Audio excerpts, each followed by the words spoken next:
اب دیکھیں نا، یہ جو بچیوں کو بچے مس گائیڈ کرتے ہیں، انہیں بڑے بڑے خواب دکھاتے ہیں، وہ بیچاری ماں باپ کو چھوڑ کے، بہن بھائی کو چھوڑ کے اس کے ساتھ شادی کرتی ہے، پھر جو اس کا بعد میں اشر ہوتا ہے، آپ ادلیاں نو سردار پہن تکے تو شرما والیاں نو جھوٹے ڈولیاں دے، پھر وہ بیچاری ماں باپ رکھتے نہیں، وہ ظلم کرتا ہے تو کتنی بڑی تکلیف میں وہ بچی آ جاتی، نازک شیشی ہوتی ہے نا تو ٹوٹ جاتی۔ یہی حال اب جدید خواتین اور یہ جو کچھ اینکر پرسن ہیں، یہ اصل میں نا یہ آپ کو سیاست سکھاتے ہیں، لیکن یہ مادر پدر آزاد لوگ ہیں، بالکل آزاد۔ یہ تو علماء شور نہ کریں، بات نہ کریں، گفتگو نہ کریں، مشائخ بات نہ کریں، اور یہ جو کچھ سنجیدہ اور دینی طبقہ ہے یہ کچھ شور نہ کرے، یہ تو روڈوں پہ ننگے ہو کے آ جائیں معاذاللہ۔ خوفناک نظریہ رکھتے ہیں یہ لوگ۔ عورت کو کہتے ہیں تیرے حقوق ہم تجھے لے کے دیں گے، مثلاً وہ کون سا حق ہے جو تم نے لے کے دینا ہے؟ میرے نبی کریم صلی اللہ علیہ وسلم نے اس کو بیٹی بھی بنایا ہے، اس کو بہن بھی بنایا ہے، اس کو ماں بھی بنایا ہے، اسے بیوی کا عالی شان رتبہ بھی عطا فرمایا ہے۔ اور چونکہ بیٹی کا بھی حق بڑا بیان کیا جاتا ہے، بہن کا بھی، ماں کا بھی، اور بیوی کے معاملے میں لوگ سمجھتے ہیں کہ زیادہ بات نہیں کرنی چاہیے، شاید مسئلہ خراب ہو جائے۔ حالانکہ نبی پاک صلی اللہ تعالیٰ علیہ وسلم نے بیوی کے بارے میں پتہ کیا فرمایا؟ فرمایا جب تم نکاح کر لیتے ہو تو اپنا ایمان محفوظ کر لیتے ہو۔ اب میں اس کی شرح نہیں کرتا، آپ خود کر لیجئے گا کہ وہ ایک ایسی شخصیت ہوتی ہے کہ جس کی موجودگی میں آپ کا ایمان محفوظ ہے۔ اب میں نہیں سمجھتا کہ اس سے بڑی بات کوئی اور ہو سکتی ہے، جس کی موجودگی میں آپ کا ایمان، اور بھئی یہ حدیث پاک عرض کر رہا ہوں، نکاح جب کوئی کر لے تو اس نے اپنا ایمان مکمل کر لیا۔ اس کا معنی یہ ہوا کہ آپ کا ایمان محفوظ ہے اس کی موجودگی میں، تو اس سے زیادہ بھی، یعنی ایمان سب سے قیمتی چیز ہے نا، تو اس کے محفوظ ہونے کی وجہ حضور نے نکاح بیان کر دی۔ اب میرا خیال ہے بیوی اگر کوئی اس سے بڑا حقوق مانگے گی تو بیوقوفی کرے گی۔ اتنا بڑا درجہ نبی کریم نے اسے عطا کر دیا، اتنا بڑا مقام دے دیا کہ تو خاوند کے ایمان کے محفوظ ہونے کا ذریعہ بن گئی ہے۔ عورت کو جو حقوق رسول کریم صلی اللہ تعالی علیہ وسلم نے عطا فرمائے، نبی پاک نے جو حقوق دیے، دیکھیں نا، حضرت عبداللہ ابن عمر رضی اللہ تعالیٰ عنہ کی اہلیہ بیمار تھی، تو جلدی جلدی سے وہ آئے، تو جب بہت جلدی ہو، سفر بڑا شدید تھا، تو آپ نے جلدی سے نماز ادا کی، جلدی سے چلے۔ آپ کے خادم کہنے لگے حضور خیریت ہے؟ فرمایا میری بیوی بیمار ہے۔ تو اس نے عرض کی حضور آپ کی اہلیہ بیمار ہے، تو آپ نے نماز بھی جلدی سے پڑھی، سفر بھی جلدی جلدی کیا، تو فرمانے لگے یہ وہ چیزیں ہیں جو ہمیں مدینے والے رسول نے سکھائی۔ آپ اس کیفیات کو سمجھیں کہ حضور صلی اللہ علیہ وسلم نے درس دیا۔ اور پھر ایک اور بہت بڑی بات، یہ فضیلت کسی اور کو نہیں دی، جو عورت کو حضور نے فضیلت دی، یہ فضیلت کسی اور کو نہیں دی۔ کبھی حضور نے فرمایا کہ تمہارا ابا تمہارے ساتھ بہت سخت رویہ کرے تو تم نے اس کو اس سختی پر داد دینی ہے؟ فرمایا چلو اگر وہ زیادتی بھی کرے تو تم نے اس کے ساتھ سلوک اچھا ہی کرنا ہے۔ لیکن آپ ایک بات کو سمجھے نا کہ بچے کے بارے میں، بیٹے کے بارے میں، بیٹی کے بارے میں فرمایا 10 سال کے ہو کے نماز نہ پڑھیں تو سختی کرو، تمہارا ڈنڈا بھی لٹکنا چاہیے۔ بہت ساری جگہوں پہ بہت سارے لوگوں کے لیے سختی کا حکم دیا، لیکن عورت کے لیے حضور نے جو جملے کہے، اصل میں ہم سمجھتے ہیں کہ یہ ایک بات ہے، مشہور ہو گئی ہے روایت حدیث، تو بس اس کے پس منظر پر اور جملوں کے حسن پر شاید معاذ اللہ غور کرنے کی ضرورت نہیں، ذرا اس لفظ کی تاثیر پر غور کریں۔ حضور نے فرمایا عورت ٹیڑھی پسلی سے پیدا کی گئی ہے، یہ ٹیڑھی ہے، اس کو سیدھا کرنے کی کوشش کرو گے تو ٹوٹ جائے گی۔ تو حضور پھر ہمارے لیے حکم کیا ہے؟ فرمایا جیسی ہے تم اسی کے ساتھ نبھا کرو۔ آپ سمجھیں کہ اتنا محفوظ حضور نے درجہ دے دیا بی بی کو، اتنا محفوظ کہ فرمایا غلطی بھی ہو تو میرے غلاموں تم اس کے ساتھ نبھا کرو، گزارا کر لو۔ کو کیا اور حق چاہیے عورت کو، جس کو اس کی غلطیوں سمیت نبی پاک نے قبول کرنے کا حکم دے دی کہ اس کی کمزوریوں سمیت قبول کر لو۔ اب اس کو اور کیا کوئی کمزوریوں سمیت قبول کرتا ہے؟ کبھی آپ دکان پہ بیٹھے ہو تو آپ کہیں بھی اس میں یہ بھی غلطی، میرے مال میں یہ بھی کمزوری ہے، یہ بھی کمزوری ہے، یہ بھی کمزوری ہے، تو کر لے قبول؟ کرتا ہے کوئی؟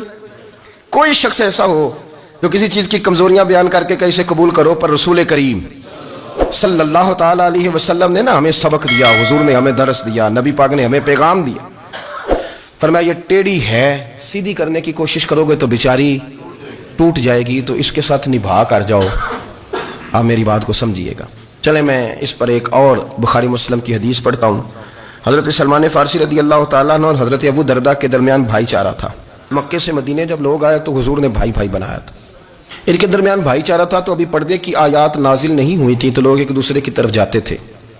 حضرت سلمان فارسی رضی اللہ تعالیٰ عنہ حضرت ابو درداء رضی اللہ تعالیٰ عنہ کے گھر میں تشریف لے گئے تو دیکھا کہ ان کی بیوی بڑی غمگین بیٹھی ہیں، تو ہم نے فرمایا بہن کیا ہوا؟ تو کہنے لگی تمہارے بھائی کو دلچسپی کوئی نہیں رہی، ہر روز روزہ رکھ لیتا ہے اور ساری ساری رات نفل پڑھتا ہے۔ حضرت سلمان فارسی کہنے لگے ٹھیک ہے کر لیتے ہیں بندوبست۔ نماز دین ہے کہ نہیں؟ دین ہے نا یہ چیزیں۔ لیکن حضرت سلمان فارسی جناب ابو دردہ سے کہنے لگے آج میں نے تیرے گھر میں رہنا ہے رات کو، کیونکہ وہ تو ساری رات نماز پڑھتے تھے، نفل پڑھتے تھے۔ انہوں نے کہا ٹھیک ہے، ایک بستر لا کے بچھا دیا حضرت سلمان فارسی کے لیے۔ سلمان فارسی فرمانے لگے دوسرا بھی لا۔ کہا وہ کیا کرنا ہے؟ فرمانے لگے تو نے بھی سونا ہے، میں نے بھی سونا ہے، تو نے بھی سونا ہے، عشاء پڑھیں گے اور پھر دونوں سوئیں گے۔ کہا میں نے تو نماز پڑھنی ہے۔ فرمایا تہجد کے وقت اٹھ کے پڑھیں گے، اللہ کے رسول بھی رات آخری حصے میں جا کے نماز پڑھتے ادھر ساتھ سلا لیا۔ وہ تھوڑی کو دیر سوئے، اب عادت تھی ساری رات اٹھنے کی، ذرا اٹھنے لگے بستر سے تو حضرت سلمان فارسی فرمایا چپ کر کے سو جا، اب بڑی رات پڑی ہوئی، چپ کر کے سو جا۔ وہ لیٹ گئے، پھر اٹھنے لگے تو فرمایا سو جا چپ کر کے، بڑا ٹائم ہے۔ سحری کے وقت اٹھے، نفل پڑھے۔ ان کا ارادہ تھا روزہ رکھنے کا، تو فرمانے لگے کل رکھا تھا نا نفلی روزہ؟ جی رکھا تھا۔ پرسوں بھی رکھا تھا ترسوں بھی رکھا تھا۔ فرمایا آج نہیں رکھنا، آج میں تیرا مہمان ہوں، سارا دن اکٹھے مل کے روٹیاں کھائیں گے، آج نہیں روزہ رکھنا، سلا دیا۔ اب حضرت ابو دردہ رضی اللہ تعالیٰ عنہ کہہ تو کچھ نہ سکے، پر کہنے لگے سلمان تم پتہ تم کیا کر رہے ہو؟ نہ تم نے مجھے رات اٹھ کے زیادہ نفل پڑھنے دیے، سویرے روزہ نہیں رکھنے دیا۔ تو حضرت سلمان فارسی کہنے لگے کوئی لمبی بات تو نہیں نا، چلتے ہیں نا ابھی فجر میں مسجد نبوی میں، تو نبی پاک کو بتاتے ہیں۔ سرکار دو عالم علیہ السلام کی خدمت میں تو اپنی بات کرنا، میں اپنی کروں گا، حضور نتیجے کا اعلان فرما دیں گے، بات طے ہو جائے گی۔ حاضر خدمت ہوئے، عرض کی یا رسول اللہ صلی اللہ تعالیٰ علیہ وسلم یہ ساری رات نفل پڑھتے ہیں، ہر روز روزہ رکھتے ہیں، ان کی اہلیہ غمگین بیٹھی ہیں، حکم فرمائیں۔ تو نبی پاک صلی اللہ علیہ وسلم نے فرمایا پھر ہوا کیا؟ یا رسول اللہ میں نے رات سلایا ہے، سحری میں اٹھایا ہے، سویرے روزہ نہیں رکھنے دیا۔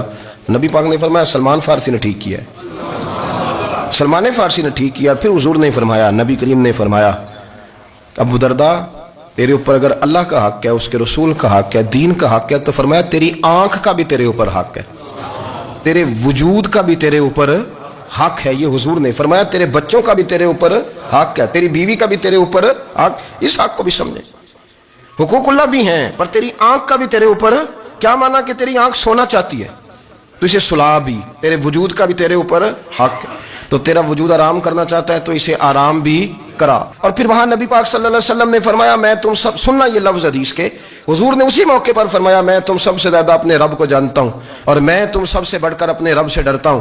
حضور فرمانے لگے میں روزہ بھی رکھتا ہوں، افطار بھی کرتا ہوں، یعنی کبھی رکھتا ہوں اور کبھی نہیں رکھتا۔ فرمایا میں نفل بھی پڑھتا ہوں اور اپنی بیویوں کو وقت بھی دیتا ہوں۔ سرکار مسجد میں بھی آتے تھے، نواسوں کے ساتھ کھیلا بھی کرتے، ان کے ساتھ پیار بھی کرتے۔ تو اتنے بڑے حقوق حضور نے بیان فرمائے عورتوں کے، کہ تمہاری بیوی کا بھی تمہارے اوپر۔ لو ایک حدیث بخاری کی اور یہاں بیان کر دیتا ہوں۔ ایک شخص نے آ کے عرض کی یا رسول اللہ صلی اللہ تعالیٰ علیہ وسلم جہاد کے لیے تیاری ہو گئی ہے، صفیں بن رہی ہیں، مجاہدین کی تیاری ہے، تو میرا بھی نام لکھ دیا گیا ہے مجاہدوں کی لسٹ میں، لیکن یا رسول اللہ صلی اللہ تعالیٰ علیہ وسلم میری بیوی نے حج کی تیاری کر لی ہے اور میرے دوستوں نے، صحابہ نے میرا نام مجاہدین کی لسٹ میں لکھ دیا، تو میرے لیے کیا حکم ہے؟ یہ بخاری مسلم ہے۔ تو نبی پاک صلی اللہ تعالیٰ علیہ وسلم نے فرمایا جہاد پہ کوئی اور چلا جائے گا تو بیوی کے ساتھ حج کرنے جا، اسے محرم کی ضرورت ہے، وہ تیرے بغیر کیسے جائے گی؟ مجاہدین کو تو اور مجاہد مل جائے گا، پر تو اپنی بیوی کے ساتھ جانا۔ نبی پاک صلی اللہ علیہ وسلم نے مرد کو محافظ بنایا ہے، عورت کو مرد کا قیدی نہیں بنایا، بلکہ عورت کو حفاظت عطا کی اور مرد کو اس کا محافظ بنایا۔ اب بچیاں آزاد ہونا چاہتی ہیں، اور آزادی بھی وہ والی کہ جو بنیادی طور پر آزادی نہیں، فحاشی ہے۔ میں نے بہت پہلے کہا ہے کہ اسلام بیٹیوں کو قیمتی سمجھتا ہے۔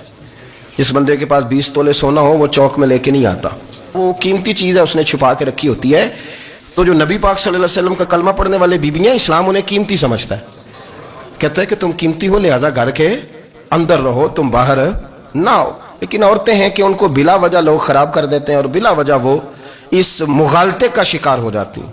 اب آگے بڑھتے ہیں۔ قرآن مجید نے سورہ نور کی آیت نمبر 30 میں کہا کہ کل للمؤمنین یغضوا من ابصارہم، فرمایا کہ اے محبوب علیہ السلام مومن مردوں سے کہہ دو کہ اپنی نظریں جھکا کے رکھیں، اپنی نظریں۔ اور اگلی آیت میں فرمایا وَقُلْ لِلْمُؤْمِنَاتِ يَغْضُضْنَ مِنْ أَبْصَارِهِنَّ، فرمایا کہ اے محبوب مومن عورتوں سے بھی کہہ دو کہ اپنی نظریں جھکا۔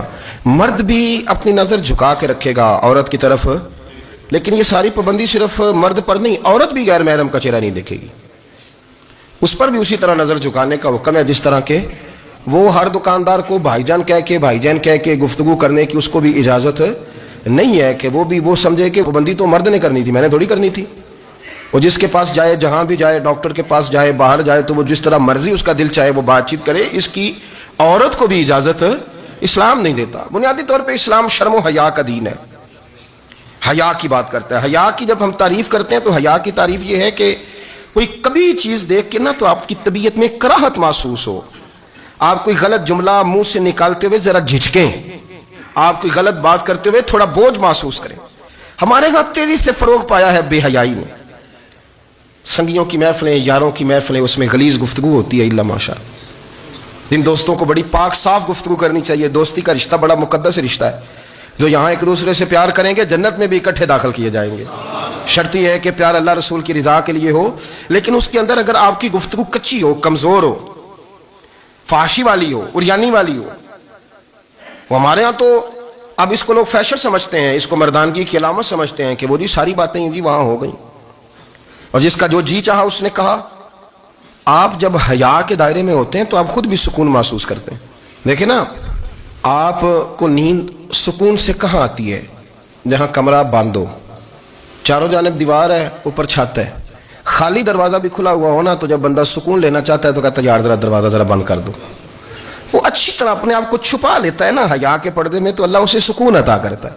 اور جو اس سے بھی زیادہ ٹھنڈی نیند میں جانا چاہتا ہے وہ کہتا ہے لائٹ بھی بند کر دو. اب وہ مکمل طور پہ سمجھتا ہے کہ میں چاروں جانب سے چھپ گیا ہوں، اگر میں کھول کے بھی سو جاؤں گا تو میرا چونکہ پردہ قائم ہے تو مجھے کوئی دشواری نہیں ہوگی. آپ جب چھپ جاتے ہیں، جب آپ حیا کے اندر سمٹ جاتے ہیں، جب آپ چادر کے اندر آ جاتے ہیں تو آپ بہت ساری جگہوں پہ آسانی محسوس کرتے ہیں. تو حیا تو آپ کو سکون دیتی ہے، حیا تو دل کو راحت دیتی ہے. میں بڑی ذمہ داری سے بات عرض کرتا ہوں، قرآن مجید نے نا ایک مقام پہ مذاق کو، ایک مزاح ہوتا ہے خوش طبی، وہ نہیں مذاق اڑانا. قرآن پاک نے نا مذاق کو ایک جگہ پہ جاہلوں کا طریقہ بھی قرار دیا ہے. بنی اسرائیل کے لوگوں سے حضرت موسیٰ نے کہا کہ گائے ذبح کرو اور ایک ٹکڑا مقتول کو مارو، زندہ ہو کے خود بتا دے گا مجھے کس بندے نے قتل کیا. تو کہنے لگے آپ ہمارے ساتھ مذاق کر رہے ہیں. تو قرآن مجید کہتا ہے کہ حضرت سیدنا موسیٰ علیہ السلام فرمانے لگے اعوذ باللہ ان اکون من الجاہلین، فرمانے لگے میں اللہ کی پناہ مانگتا ہوں کہ میں جاہلوں میں سے ہو جاؤں. یہ مذاق کرنا تو جاہلوں کا طریقہ ہے.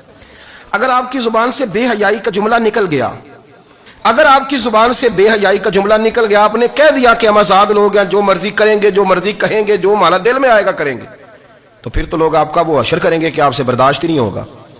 جس کا لوگ مذاق بنا لیتے ہیں اور جو مذاق بن جاتا ہے پھر اسے کوئی جینے دیتا ہے. آپ حیا کی چادر میں چھپیں گے تو بچیں گے.